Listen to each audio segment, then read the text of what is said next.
Throughout the darkest chapters of human history, the practice of child marriage has represented one of humanity's most devastating and systematic forms of abuse, transforming innocent children into victims of legal rape, forced pregnancy, and premature death. While society celebrated these unions as normal, necessary, and even sacred arrangements that served political, economic, and social purposes at the expense of young lives that were deemed expendable in the pursuit of adult ambitions. This horrific tradition, which persisted across cultures, continents, and centuries, created a global system of institutionalized child abuse that destroyed millions of young lives while establishing patterns of gender inequality and exploitation that continue to plague societies around the world today. The historical practice of child marriage was not an aberration or cultural accident,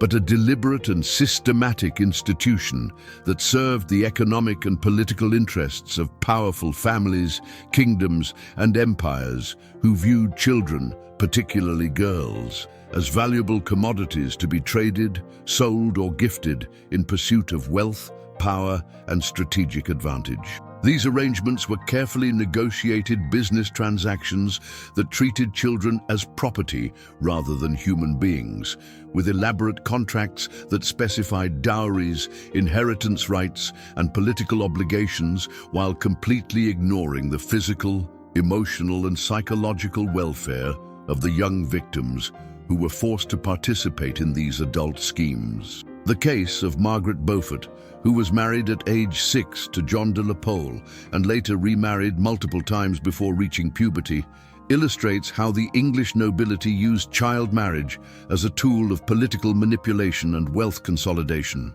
Margaret's childhood was entirely consumed by the machinations of adults who saw her not as a person deserving protection and care, but as a valuable asset whose reproductive potential and inheritance rights could be exploited for political gain. Her forced marriages subjected her to decades of abuse and trauma that shaped her entire life and demonstrated the devastating personal consequences of treating children as political pawns. The medical consequences of child marriage were catastrophic and often fatal, as young girls whose bodies were not yet developed enough for sexual activity or pregnancy were forced to endure rape, sexually transmitted diseases, and childbirth that frequently resulted in death or permanent disability. The mortality rates among child brides were astronomical, with many dying from complications of pregnancy and childbirth before reaching their teenage years. Those who survived often suffered from fistulas, prolapsed uteruses, and other injuries that caused lifelong pain and disability, while marking them as damaged goods in societies that valued women primarily for their reproductive capacity. The case of Isabella of Valois, who was married to King Richard II of England at age 6 and died at 19 after years of political manipulation and abuse, demonstrates how child marriage served as a form of slow-motion murder that destroyed young lives while advancing adult political agendas. Isabella's marriage was arranged to seal a peace treaty between England and France, with no consideration given to her welfare or consent. Her childhood was spent in a foreign court where she was treated as a political hostage rather than a child deserving love and protection, and her early death was directly attributable to the stress and trauma of her forced marriage. The economic motivations behind child marriage were often brutally transparent, as families used their daughters as collateral for loans, payment for debts, or currency in business transactions that had nothing to do with the children's welfare or happiness. Poor families frequently sold their daughters to wealthy men who could afford to purchase child brides, while wealthy families used their daughters' marriages to consolidate fortunes and establish business partnerships. These economic arrangements treated children as commodities whose value was determined by their youth, virginity, and reproductive potential rather than their humanity or individual worth. The religious justifications for child marriage were equally disturbing, as various faith traditions developed theological frameworks that not only permitted but actively encouraged the marriage of children, to adult men. Religious authorities argued that early marriage protected girls from sin, ensured their virginity, and fulfilled divine commands about female submission and reproductive duty. These religious endorsements provided moral cover for what was essentially legalized child abuse and made it virtually impossible for victims to seek help or protection from the very institutions that should have been safeguarding their welfare. The case of Aisha bint Abu Bakr, whose marriage to the Prophet Muhammad at age 6 and consummation at age 9 became a model for Islamic marriage practices, illustrates how religious precedents could institutionalize child abuse across entire civilizations. This marriage, which occurred in 7th century Arabia, established patterns that were emulated throughout the Islamic world for centuries, leading to the systematic abuse of millions of young girls who were married off as children in imitation of what was considered a divinely sanctioned example. The psychological trauma inflicted on child brides was profound and lasting, as young girls were suddenly torn from their families, thrust into adult roles they could not understand, and subjected to sexual and physical abuse that their developing minds could not process or cope with. Many child brides developed what modern psychology would recognize as complex post-traumatic stress disorder, exhibiting symptoms of depression, anxiety, dissociation, and self-harm that persisted throughout their lives. The complete lack of psychological support or understanding of trauma in historical societies meant that these children suffered in silence with no hope of healing or recovery. The educational consequences of child marriage were devastating, as girls who were married as children were immediately removed from any opportunity for learning, intellectual development, or skill acquisition that might have improved their lives or given them some measure of independence. Child marriage effectively ended girls' education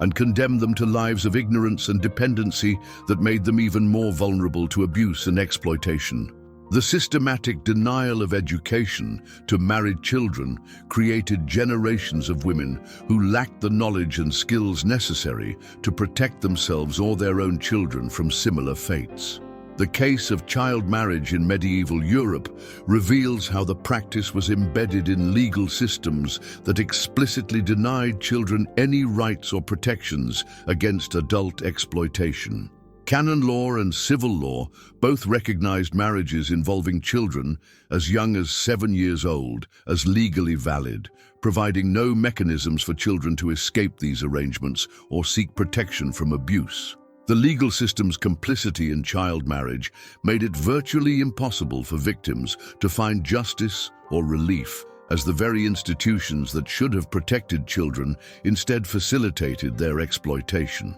The social consequences of child marriage extended far beyond individual victims to create entire societies built on the systematic oppression and abuse of children, particularly girls. Communities that practiced child marriage developed cultural norms that normalized violence against children, devalued female life and autonomy, and perpetuated cycles of abuse that passed from generation to generation. These societies created environments where child abuse was not only tolerated, but celebrated as tradition and virtue. The international scope of child marriage demonstrates that this was not a practice limited to any particular culture or region, but a global phenomenon that transcended geographical, religious, and ethnic boundaries. From ancient Rome to medieval China, from Islamic kingdoms to Christian Europe, from Hindu India to pre-Columbian Americas, virtually every human society developed and maintained systems of child marriage that sacrificed young lives for adult convenience and ambition. The case of child marriage in ancient Rome illustrates how even supposedly civilized societies could institutionalize the abuse of children through legal marriage systems. Roman law permitted girls to be married as young as 12 years old, and many were betrothed even younger to seal political alliances or business arrangements. The Roman practice of child marriage was so normalized that it was celebrated in literature and art, with poets writing romantic verses about the beauty and innocence of child brides while completely ignoring the horror and trauma of their actual experiences. The documentation of child marriage in historical records provides disturbing evidence of how societies systematically recorded and celebrated what amounted to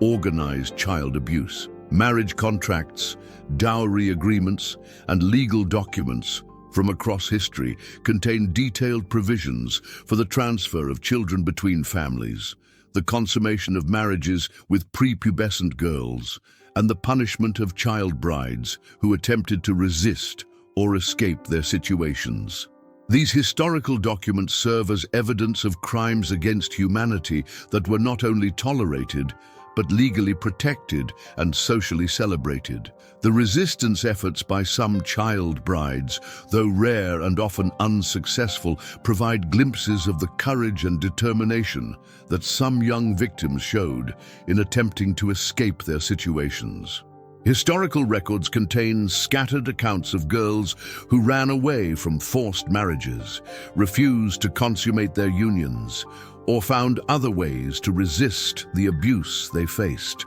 However, these acts of resistance were typically met with severe punishment, including physical violence, imprisonment, or even death, demonstrating the complete powerlessness of children within these systems. The medical knowledge available to historical societies about the dangers of child pregnancy and childbirth was often ignored or suppressed in favor of maintaining the economic and political benefits of child marriage. Physicians and midwives who understood the risks of early pregnancy were typically powerless to intervene in marriages that had been arranged for political or economic reasons, and their warnings about the health consequences were often dismissed as irrelevant compared to the perceived benefits of the union. As we examine the historical practice of child marriage, it becomes clear that this institution represented one of humanity's most systematic and widespread forms of child abuse, creating patterns of exploitation and violence that shaped entire civilizations and continue to influence contemporary society. The normalization of child marriage in historical contexts provides important insights into how societies can collectively participate in and justify horrific abuses while maintaining the illusion of moral and cultural superiority. The royal courts of Europe, Asia, and the Americas transformed child marriage from a mere social practice into a sophisticated instrument of international diplomacy and dynastic power, creating elaborate systems of child trafficking that operated under the guise of noble marriage alliances, while systematically destroying the lives of young princesses and noble daughters who were treated as expendable pawns in the deadly games of throne and empire. These royal child marriages were often the most brutal and exploitative examples of the practice, as the political stakes involved made the welfare of individual children completely irrelevant compared to the potential gains in territory, wealth, and power that could be achieved through the strategic deployment of child brides. The case of Isabella of Valois, who was married to King Richard II of England at the age of 6 in 1396, exemplifies the horrific reality of royal child marriage and its devastating consequences for young victims. Isabella's marriage was arranged as part of a peace treaty between England and France, with the child serving as a human seal on a political agreement that she could not understand or consent to. The wedding ceremony itself was a grotesque spectacle that celebrated the union of a grown man with a terrified child. While the subsequent years of Isabella's life were marked by isolation, abuse, and the constant threat of political violence that ultimately contributed to her early death at age 19, the Byzantine Empire developed particularly sophisticated systems for the exploitation of child brides, with imperial marriages often involving girls as young as 5 or 6, who were selected not for any personal qualities, but for their potential to advance Byzantine political interests through strategic alliances with foreign powers. The case of Anna Porphyrogenita, who was married to Vladimir Sit of Kiev at age 12 as part of a military alliance, demonstrates how the Byzantine court used child marriage as a tool of imperial expansion, treating young girls as diplomatic gifts that could be used to secure military support and territorial concessions. The Mongol Empire's approach to royal child marriage was particularly brutal, with Mongol Khans routinely demanding child brides as tribute from conquered territories and using these forced marriages to demonstrate their dominance over subjugated peoples. The case of the Chinese princess, who was given to Genghis Khan as a child bride, illustrates how child marriage served as both a symbol of conquest and a practical tool for controlling conquered populations through the systematic abuse of their most vulnerable members. The medical consequences of royal child marriage were often more severe than those experienced by commoners, as the political importance of producing heirs created additional pressure for child brides to become pregnant as quickly as possible, regardless of their physical readiness or health. Royal physicians were often complicit in this abuse, providing medical justifications for early consummation and pregnancy while ignoring the obvious health risks to their young patients. The mortality rates among royal child brides were astronomical, with many dying in childbirth before reaching their 15th birthday. The case of Margaret of Scotland, who was married to the Dauphin of France at age 5 and died at age 11, possibly from the stress and trauma of her forced marriage, demonstrates how royal child marriage could serve as a form of slow-motion murder that was disguised as diplomatic necessity. Margaret's short life was entirely consumed by political machinations that treated her as a valuable commodity rather than a human being deserving protection and care. Her death was mourned not for the loss of a young life, but for the political complications it created for the Franco-Scottish alliance. The elaborate ceremonies and celebrations that accompanied royal child marriages served to normalize and legitimize what was essentially ritualized child abuse, creating public spectacles that transformed horrific crimes into occasions for celebration and pageantry. These wedding ceremonies often involved elaborate processions, religious services, and public festivities that celebrated the union while completely ignoring the terror and trauma experienced by the child victims. The public nature of these celebrations made it virtually impossible for anyone to question or oppose the marriages without challenging the entire political and social order. The case of the Holy Roman Empire's use of child marriage as a tool of territorial expansion illustrates how royal child marriages could reshape the map of Europe through the systematic exploitation of young girls. The Habsburg dynasty became particularly notorious for its use of child brides to acquire new territories and consolidate power, with the family motto, "Let others wage war,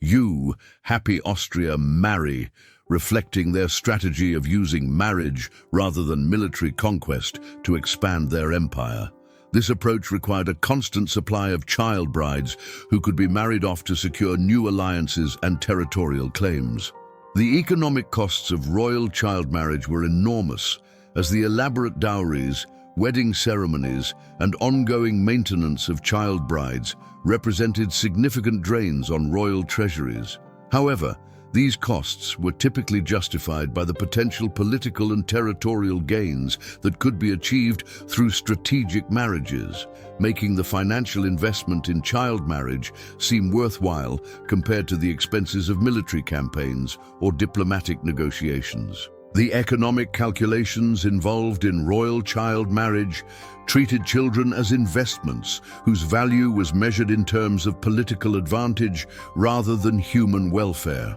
The international networks that developed around royal child marriage created a global system of child trafficking that operated openly and with legal sanction, as royal courts across different continents exchanged child brides to cement alliances and advance their political interests. These networks involved elaborate negotiations between royal families, detailed contracts specifying the terms of marriage and dowry arrangements, and complex logistical operations to transport child brides across vast distances to their new homes. The systematic nature of these operations demonstrates how child marriage had become an institutionalized form of international child abuse. The case of the Aztec Empire's use of child marriage in diplomatic relations with neighboring kingdoms reveals how the practice extended beyond European courts to encompass virtually every major civilization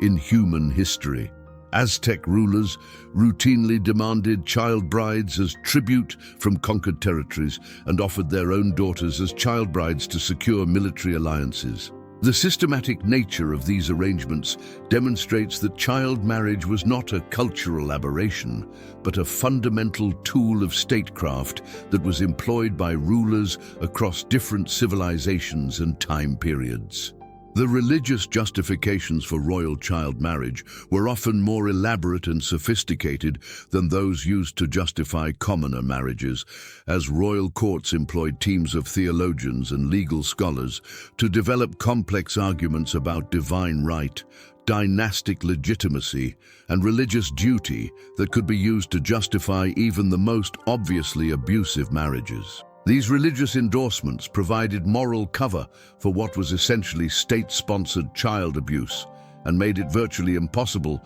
for anyone to challenge royal child marriages without being accused of heresy or treason. The case of the Mughal Empire's systematic use of child marriage to consolidate power and control succession demonstrates how royal child marriage could become embedded in the fundamental structures of imperial governance. Mughal emperors routinely married multiple child brides to secure alliances with different noble families and regional powers, creating complex webs of marriage relationships that were designed to prevent rebellion and ensure dynastic stability. The children involved in these marriages were treated as political hostages, whose welfare was entirely subordinated to the emperor's political needs. The psychological impact of royal child marriage was often exacerbated by the isolation and cultural displacement that child brides experienced when they were sent to foreign courts as part of diplomatic arrangements.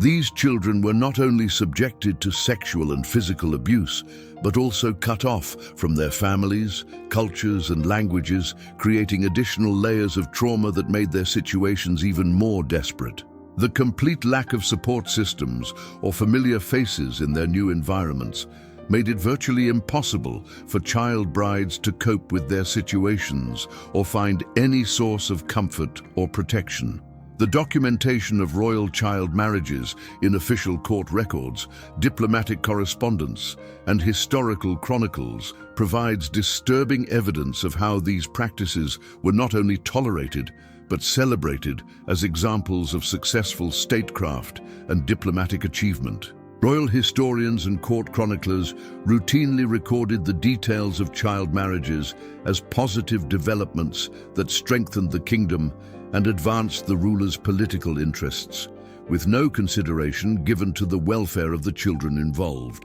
These historical records serve as evidence of systematic child abuse that was not only legal but officially celebrated and promoted. The resistance efforts by some royal child brides, though extremely rare and dangerous, provide glimpses of the courage and determination that some young victims showed in attempting to escape or resist their situations. Historical records contain scattered accounts of princesses who refused to consummate their marriages, attempted to flee their new homes, or found other ways to resist the abuse they faced. However, these acts of resistance were typically met with severe punishment, including imprisonment, physical violence, or even execution, demonstrating the complete powerlessness of even the highest-ranking child victims. The long-term consequences of royal child marriage extended far beyond the immediate victims to influence the development of entire political systems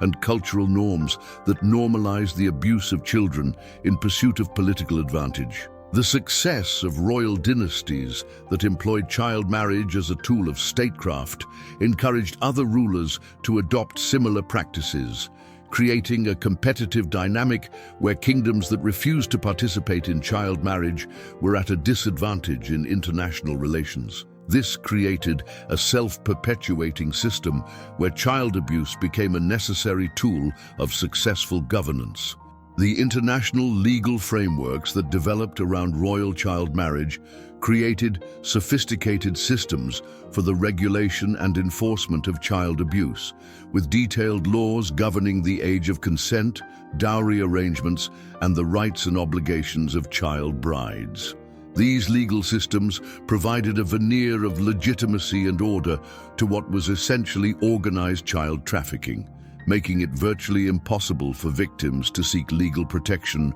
or relief from their situations. The legal codification of child marriage transformed individual acts of abuse into systematic institutional practices that were protected by law and enforced by state power. As we examine the role of royal child marriage in shaping political and social systems throughout history, it becomes clear that this practice represented one of the most systematic and widespread forms of state-sponsored child abuse ever devised. The use of child marriage as a tool of diplomacy and statecraft created patterns of exploitation and violence that influenced the development of entire civilizations and continue to shape contemporary attitudes toward children, marriage, and political power. The historical practice of child marriage has left an indelible mark on contemporary society, creating deeply embedded cultural patterns,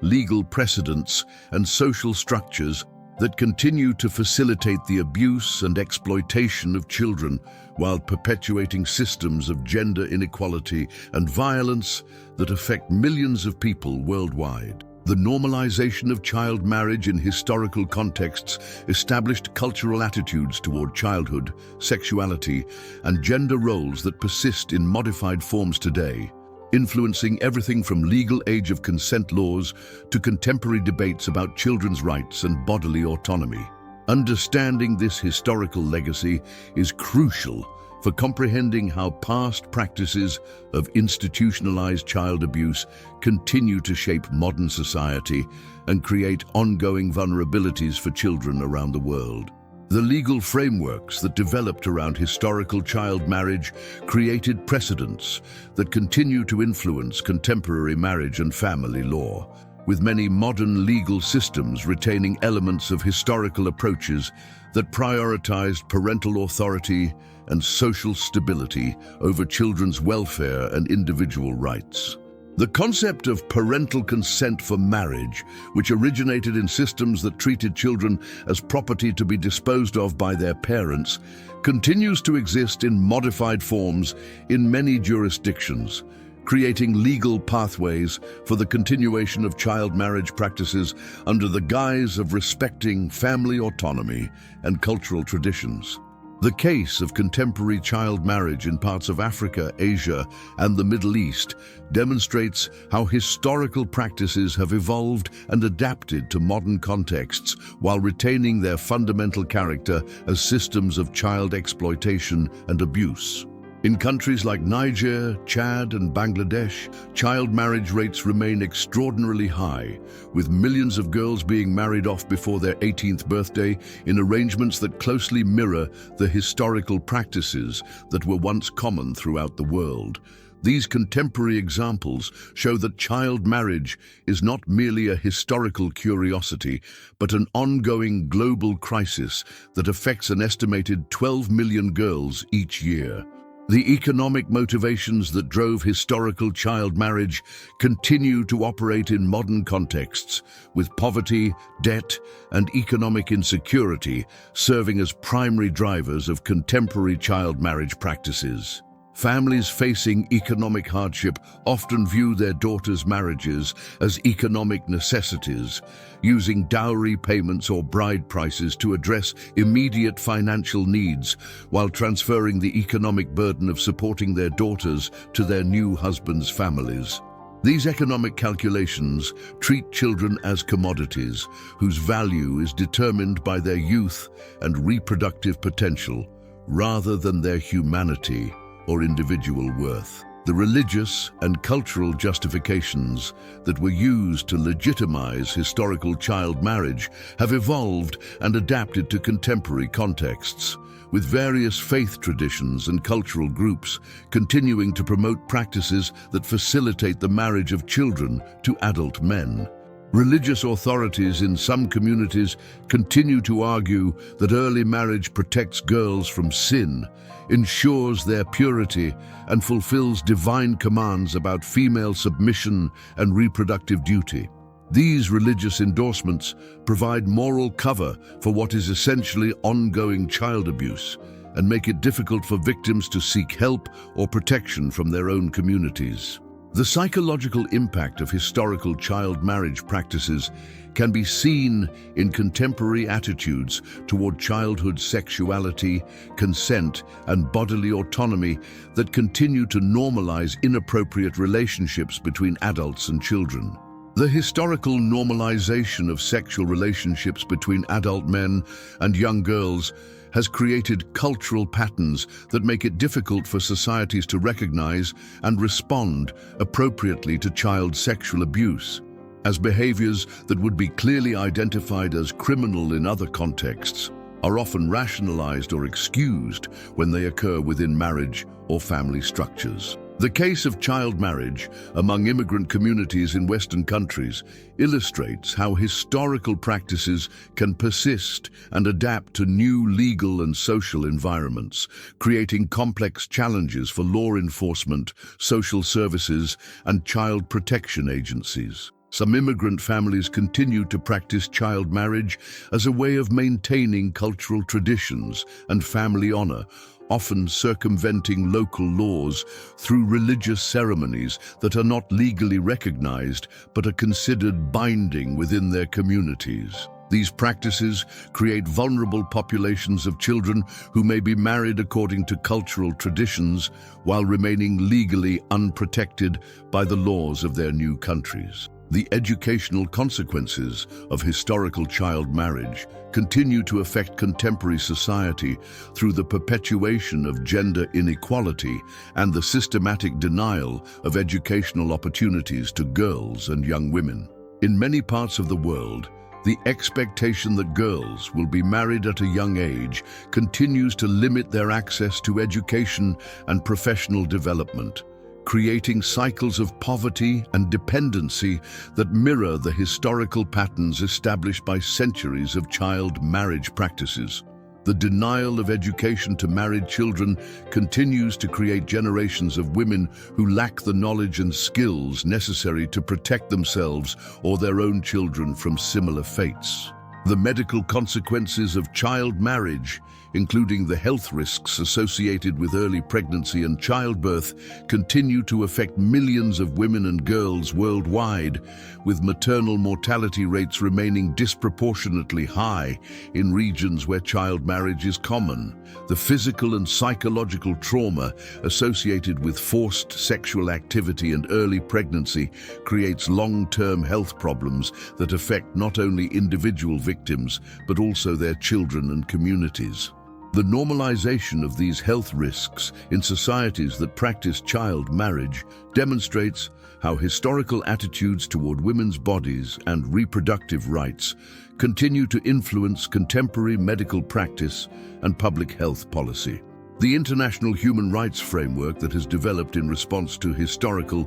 and contemporary child marriage practices represents a significant evolution in global attitudes toward children's rights and bodily autonomy. The Convention on the Rights of the Child, adopted by the United Nations in 1989, explicitly recognizes children's rights to protection from harmful practices, including child marriage. While various international treaties and agreements have established legal frameworks for combating child marriage and supporting survivors. However, the implementation and enforcement of these international standards remains inconsistent and often inadequate to address the scale and complexity of contemporary child marriage practices. The case of legal reform efforts in countries with high rates of child marriage illustrates both the potential for positive change and the significant obstacles that continue to protect and perpetuate these practices.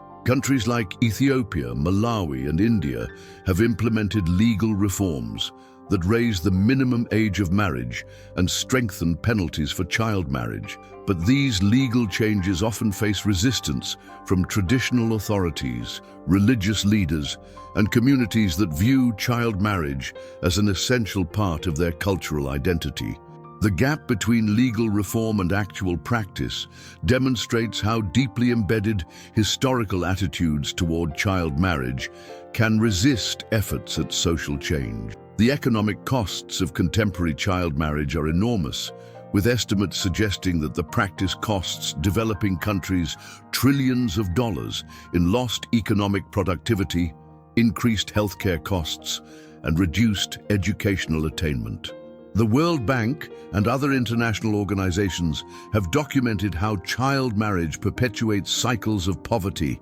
and limits economic development by reducing women's participation in the workforce and limiting their contributions to economic growth. These economic analyses demonstrate that the historical practice of treating children as economic commodities continues to impose significant costs on contemporary society. The role of technology and social media in contemporary child marriage practices reveals how historical patterns of exploitation have adapted to modern communication and transportation systems. Online platforms are increasingly used to arrange child marriages, share information about available child brides, and facilitate the trafficking of children across national and international borders. The anonymity and global reach of digital technologies have created new opportunities for child marriage practices, while making it more difficult for law enforcement and child protection agencies to identify and intervene in these situations. The psychological support services that have been developed to address the trauma experienced by child marriage survivors represent a significant advance over historical approaches that provided no recognition or treatment for the psychological consequences of these practices. Contemporary understanding of trauma, post-traumatic stress disorder, and the long-term effects of childhood abuse has led to the development of specialized treatment programs and support services for child marriage survivors. However, access to these services remains limited in many parts of the world, and cultural stigma often prevents survivors from seeking help or support. The advocacy and activism efforts led by child marriage survivors and their allies have created powerful movements for social change that challenge the historical normalization of these practices and demand justice and protection for vulnerable children. Organizations like Girls Not Brides, the Tahiri Justice Center, and numerous local advocacy groups have worked to raise awareness about child marriage, support survivors, and advocate for legal and policy changes that protect children from these harmful practices. These advocacy efforts represent a significant departure from historical patterns that silenced and ignored the voices of child marriage victims. The educational and awareness campaigns that have been developed to combat child marriage demonstrate the importance of challenging the cultural attitudes and beliefs that continue to support these practices. Programs that work with communities to change attitudes toward girls' education, women's rights, and children's autonomy have shown significant success in reducing child marriage rates and improving outcomes for girls and young women.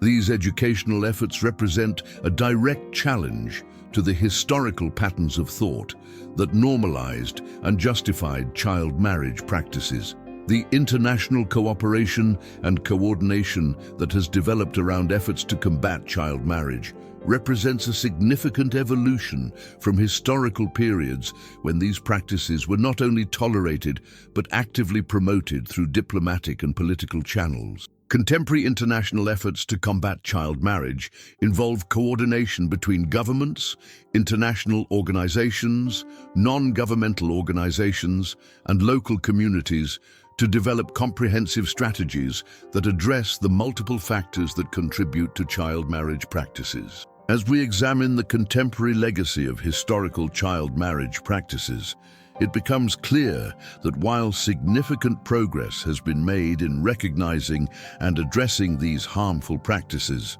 the deep cultural, economic, and social roots of child marriage continue to create vulnerabilities for children around the world. The historical normalization of child marriage has created patterns of thought and behavior that persist in contemporary society and continue to facilitate the abuse and exploitation of children, making ongoing vigilance and advocacy essential for protecting vulnerable populations and preventing the continuation of these harmful practices. The ultimate lesson of the historical practice of child marriage is that societies can collectively participate in and justify horrific abuses while maintaining the illusion of moral and cultural superiority, and that the protection of children requires constant vigilance, advocacy, and commitment to principles of human rights and dignity that transcend cultural traditions and historical precedents.